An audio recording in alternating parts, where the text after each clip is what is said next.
welcome, all my right thinkers. Glad I tuned into your boy, PFUNK, thinking right. In my YouTube classroom. I don't know what's going on with this color thing. I'm seeing it go up and down, but get wifey to check that out. I don't know what that is. I don't do technical stuff. You know that. If you don't, you do. Okay, how you doing? We're gonna start out today. You know we're doing the Egyptian Studies Month. We call it Black History Month. I call it Egyptian Studies because that's my concept. Let me tell you why. First of all, writers and 25 rules to live by. Storyteller, story with a message in a story. Today we're going to talk about being black means being Egyptian. We call them Kemmetians. Kemet, we call the land Kemet at the time. Knowing who you are is important. Let me tell you why. I'm an Egyptian, black, burnt face, what the Greeks called us, and I'm proud to have knowledge of self. As a black man, you need to know who and where you come from, your heritage, because it's been stolen from you. It's been taken and twisted and turned every way around, turned upside down. We said, my man Infodisa said, they took everything and turned it upside down. Okay. As an Egyptian, I'm an Egyptian, and I know my history from my people's point of view. Everything we get, the Greek this and the Latin that and the Roman, all that nonsense. Let's get black history from black people who know our history. And there's a bunch of them that do, trust me. I've been studying for 30 years. We got a bunch of Egyptologists, black, who proficient in doing what they do. Not to dispel the nonsense, but to prove a point that if it's done right, you ain't gotta worry about the nonsense, because there was none. Everything we did was right and true. Watch this. I'm an Egyptian. The original people, it's already been proven that the oldest fossils of bones found in man is found in the continent of Egypt. So please let that one go. That horse has been dead. Okay. I'm an Egyptian. I'm an Egyptian. We are civilization starters. First means just that. We first. Written knowledge and concepts and views. We are the originators. The first. Okay? Let it go. Ancient. Us first. Some people don't like that. I don't know why, but it is what it is. Okay. I'm an Egyptian. Everybody call us by name. They give us not what we call ourselves. They call us what they want to call us. Egyptian mean burnt face from the Greek aspect. We call ourselves Kemmetian, the land of Kemet. Okay. The black land, the silk land. When the Nile Valley overran to the land, and when we seeded, it left that black soot that was, we call it right now, we call it mulch, and they get all from horse manure, all kind of stuff. But it's nutrients to make the growth for the plants, for the vegetation. So both sides of the Nile Valley River, the Nile had two sides, and people lived on both sides because of the water and how it took care of the land. So we had people on that side and this side. They thought what they thought, they believed what they believed, we thought, we did. We all had our own concepts and viewpoints. And the problem, we lived in harmony. Upper and Lower Egypt. Upper meaning up to us, north, but the south was upper and north was lower to them, hence turned around. Okay? But these are things that if we don't teach our young, we don't get our history together, they don't know none of this. This is all Greek to them. See? To me, Greek is foreign. Okay, Roman, foreign. I digress. Why are we not respected by others? Jealousy. I can tell you why. Jealousy, dishonesty, the media, emotional state of being. Everybody other than Egyptians have a problem with Egypt.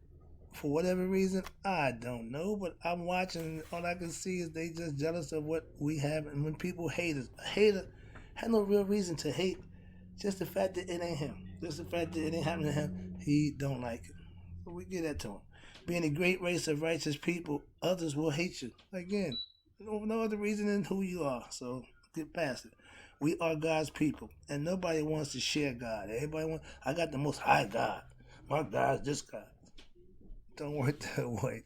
And you have knowledge of God, you know it don't work that way. So I don't play this game about who God is tougher, who God is stronger, who God is mightier. It's irrelevant. You can't have an intellectual conversation with an ignorant person. I rest my case. Other races of people have their history told by their Chinese. All them other people can tell you about them. Why everybody tell us about us but us? Think about that.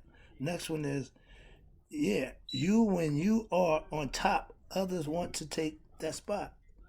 We the original people, we the first. You can't lose that. It's like you want to change brotherhood. If I'm the little brother, no, I want to be the big brother. No, it ain't gonna happen.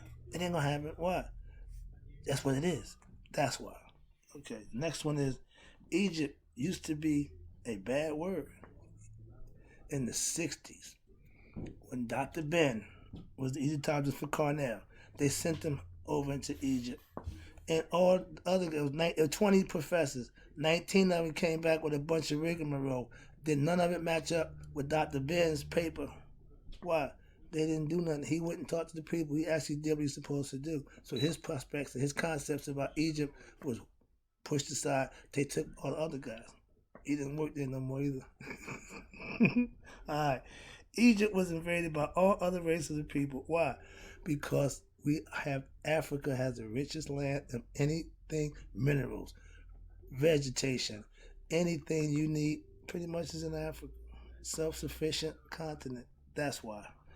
Egypt was the home of knowledge for people to come to get. The Greeks came there to get educated and went back home and became famous. The Romans just said, no, we want all of it. So by the time they came and started picking and plucking stuff from us, we had already been taken over a few times already. But they came and said, oh, no, women, matriarchal son, no. They wanted men. So that was their thing. That's when they killed and made Adam and had the women come from the rib. That's their story. That's how they got their little Catholic concepts in there. But I digress. Here we go. Egypt was like the other woman, good enough to be with, but not to show. All the Greek philosophers came into Egypt and never told nobody where they came and got their knowledge from. We know that now, but I studied for them for a long time. They never said a word about Egypt. Okay, here we go. Egypt brought knowledge to the world. But like Rodney Dangerfield, no respect. We don't get no respect. But everything we pretty much we doing, and I keep trying to tell my young people, ain't nothing you doing I don't know about. I don't partake in it, but I already know where it come from. Every aspect that you come with, I fully understand it. But you think you know everything. How is it that I know everything you know, but you don't know nothing I know? But you smart. I got you. Egypt was always talked about, but never good enough. Good, but it was always talked about, but never talked about good until maybe the '70s. From the '60s, oh, they just ragged it. They had us walk around like we used to walk around naked, pygmy looking people, rings and all that. Tarzan. This white man running everybody, really? Come on, man. But that's their concept. One man run a bunch of other people. But it's about, yeah. Okay, see the concept? Don't get me started there. Well, that's another lesson. So right now we're dealing with Egypt. That's our turn. We need to put Egypt back where it's supposed to be, in the first in the forefront of everything that we do. Okay, here we go. Trying to play beat the clock. Egypt. Egyptian yoga changed my life. The book Egyptian Yoga, I tell everybody, I read that book over 10, 15 years ago now. Everybody has something that changed an epiphany. That was mine. Okay, that book set the stage. I read a lot of books before that. I got a nice little library. Lost a bunch of books, but my whole book library, pretty much good stuff, educational stuff, informative stuff. So that's why I pride myself on getting good stuff that I can pass along, or get information that I can use from. I'm gonna read a book and not use what I'm getting information. My book told me, the Egyptian Yoga said, we can make you God. I took the challenge. Again, they did. Kudos. Now I'm telling you, I can make you God. Conceptually, metaphorically. Trust me. It can happen. Here we go. Egyptian yoga changed my life. Let me tell you why. Egyptian yoga, or the mystery system, showed me the way to right living. When I got full understanding of my art, how I can live it, I ain't looked back since. Trust me. Egyptian yoga, if practiced and mastered, you will have transformed yourself. Excuse me.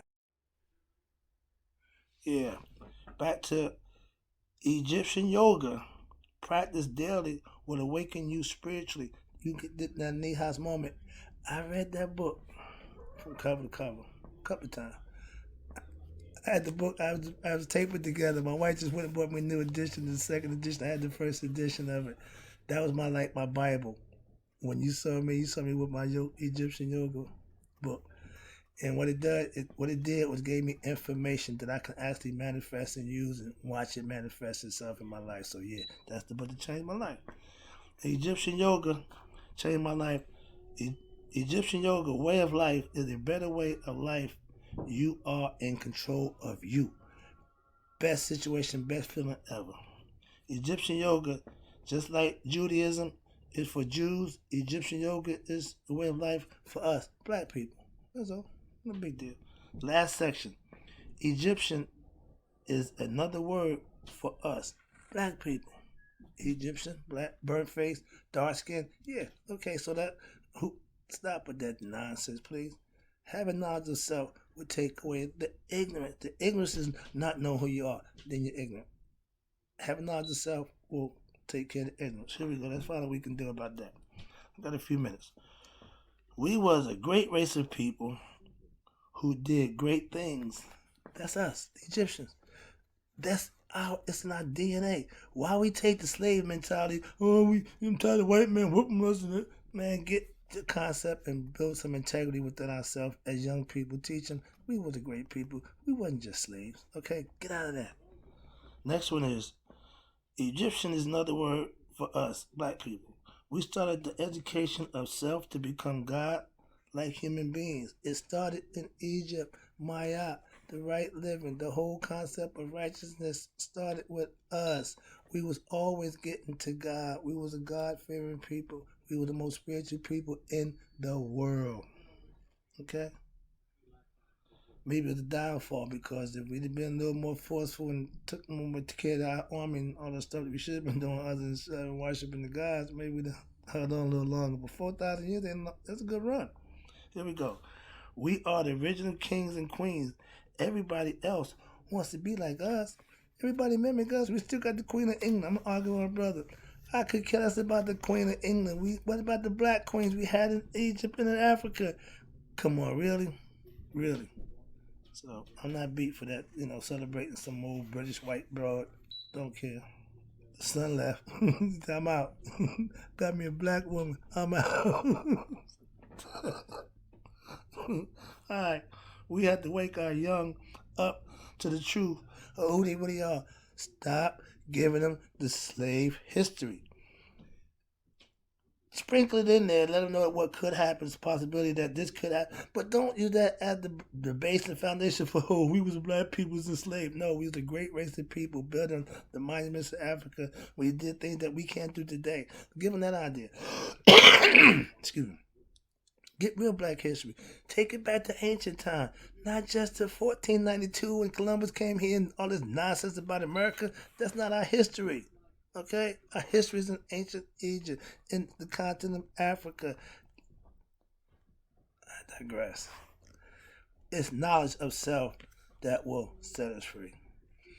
I keep explaining it to you. I'm going to beat you over the head with it. Once you get the knowledge of who you are, you can't be bamboozled. You can't be swindled. You can't be enslaved mentally. Right now, we still holding on to these concepts and views that don't serve us. That was given to us to appease us.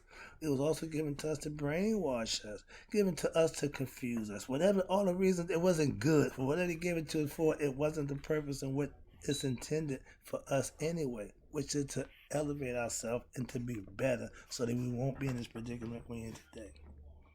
Here we go. The last one, being Egyptian, like being black. I'm Egyptian and I'm great. We were a great race of people. My phrase is preparing for greatness. The best me I can be is the great me. The great me is me being the best me I can be. No matter how you slice it, how you put it, if you put the work in to do what you need to do, you will reach your appointed goal.